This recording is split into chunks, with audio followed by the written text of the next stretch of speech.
Doctor, என்னோட 13 வயசு பொண்ணுக்கு திடீர்னு கழுத்துல வீக்கம், வலி இதெல்லாம் வந்துச்சு. கூடவே நல்ல காய்ச்சலும் வந்துச்சு. உறவினர்கள்லாம் என்ன சொன்னாங்கன்னா, பொண்ணுக்கு வீங்கி அப்படிங்கிற ஒரு பிரச்சனை அப்படின்னு சொன்னாங்க. அதுக்கு தங்கச் சங்கிலி பொண்ணு போட சொன்னாங்க கழுத்துல தங்கச் சங்கிலி போட்டா இந்த பொண்ணுக்கு வீங்கி சரியா போயிடுமா? இந்த பழக்கம் சரியான பழக்கம் தானா அப்படிங்கிற விஷயத்த ஒரு சப்ஸ்கிரைபர் கேட்குறாங்க.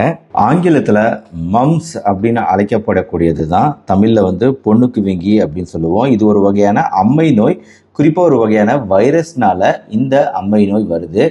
எல்லாருக்குமே நம்ம வாய்ப்பகுதியில இங்க பாத்தீங்கன்னா ஒரு சுரப்பி இருக்கு. ஒரு சுரப்பி இல்லைங்க, நம்ம முகத்தோட 2 பகுதிகள்லையுமே கரெக்டா நம்ம தாடை பகுதியில இருக்கக்கூடிய ஒரு மிகப்பெரிய சுரப்பி இது பைரோட்டிட் கிளாண்ட் அப்படின்னு சொல்லுவோம்.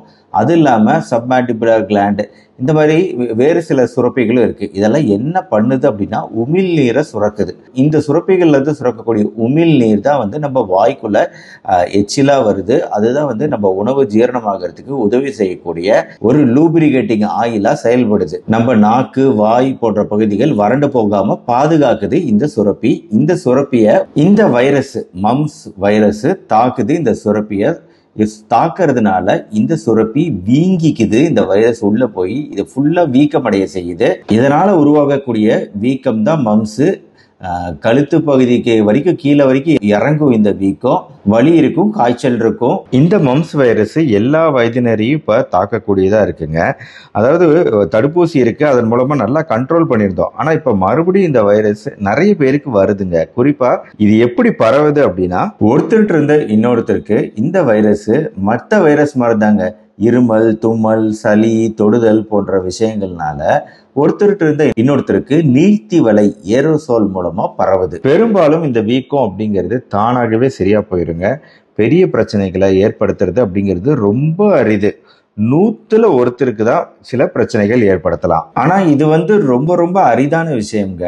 மூளை காய்ச்சல் ஏற்படுறது அப்படிங்கிறது 100ல ஒருத்தருக்கு வேணா ஏற்படலாம். விரை வீக்கம் ஏற்படுறது 2வது காம்ப்ளிகேஷன். இது ரெண்டுமே மிக அரிதான விஷயம். நீங்க ஒன்னும் அதை பத்தி வருத்தப்பட வேண்டியதில்லை, அதை பத்தி கவலைப்பட வேண்டியதில்லை. இப்போ மம்ஸ் வைரஸ் தொற்று ஏற்பட்டுருச்சுன்னா நம்ம என்ன பண்ணணுங்க? நிறைய தண்ணீர் குடிக்கணும், திரவ உணவுகள் நிறைய எடுத்துக்கணும். எல்லா வைரஸ் காய்ச்சலையும் இதை நம்ம சொல்லுவோம். எதனாலனா உடம்புல நீர் சத்து குறைஞ்சிடக்கூடாது. நீர் சத்து குறைஞ்சி டீஹைட்ரேஷன் ஆயிடக்கூடாது. அதுதான் மெயின் திங். அதை மட்டும் பார்த்துக்கங்க.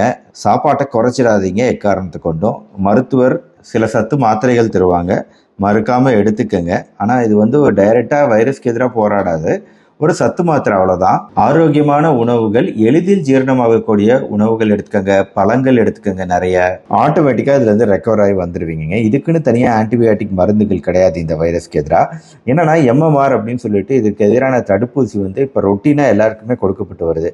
ஒருவேளை அதையும் மீறி குடும்பத்துல யாருக்காவது இந்த பொண்ணுக்கு வீங்கி வந்துடுச்சு அப்படின்னா நீங்க குடும்பத்தில் இருக்க மற்றவங்களும் இந்த தடுப்பூசி போட்டுக்கிறது முக்கியம். வீடியோட ஆரம்பத்துல ஒரு விஷயம் சொன்ன பார்த்தீங்களா, பொண்ணுக்கு வீங்கி அப்படிங்கிற பேர் வச்சு சில பேர் அது பொன் அப்படின்னா தங்கத்தோட சம்பந்தப்பட்டது அப்படின்னு நினைச்சு தங்கச்சங்கிலி அணிவிச்சா அது சரியா போய் அப்படிங்கிற ஒரு பழக்கத்தை ஏற்படுத்திக்கிட்டு அதை ஃபாலோ பண்ணிக்கிட்டும் வராங்க.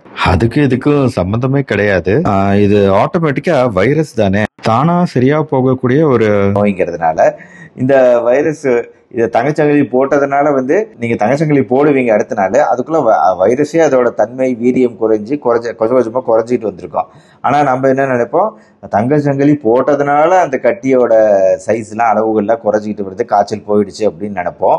இதான் காக்கா உட்கார பணம்பழ விழுந்த கதை. அதனால இந்த மாதிரி தவறான நம்பிக்கைகள் எதையும் பின்பற்றாம பொண்ணுக்கு வீங்கினா இதுதான் அப்படிங்கறத நீங்க தெளிவா புரிஞ்சுக்கிட்டு இதற்குரிய தடுப்பு நடவடிக்கைகள் எடுத்துக்கணும். இந்த வீடியோ பிடிச்சிருச்சுன்னா லைக் பண்ணி உங்க ஃப்ரெண்ட்ஸ் அண்ட் ரிலேட்டிவ்ஸ்க்கும் இந்த விழிப்புணர்வு பதிவை ஷேர் பண்ணுங்க. நம்ம சேனல் இது வரைக்கும் சப்ஸ்கிரைப் பண்ணிக்கோங்க. மறுபடியும் நாளைக்கு பார்ப்போம். நன்றி, வணக்கம்.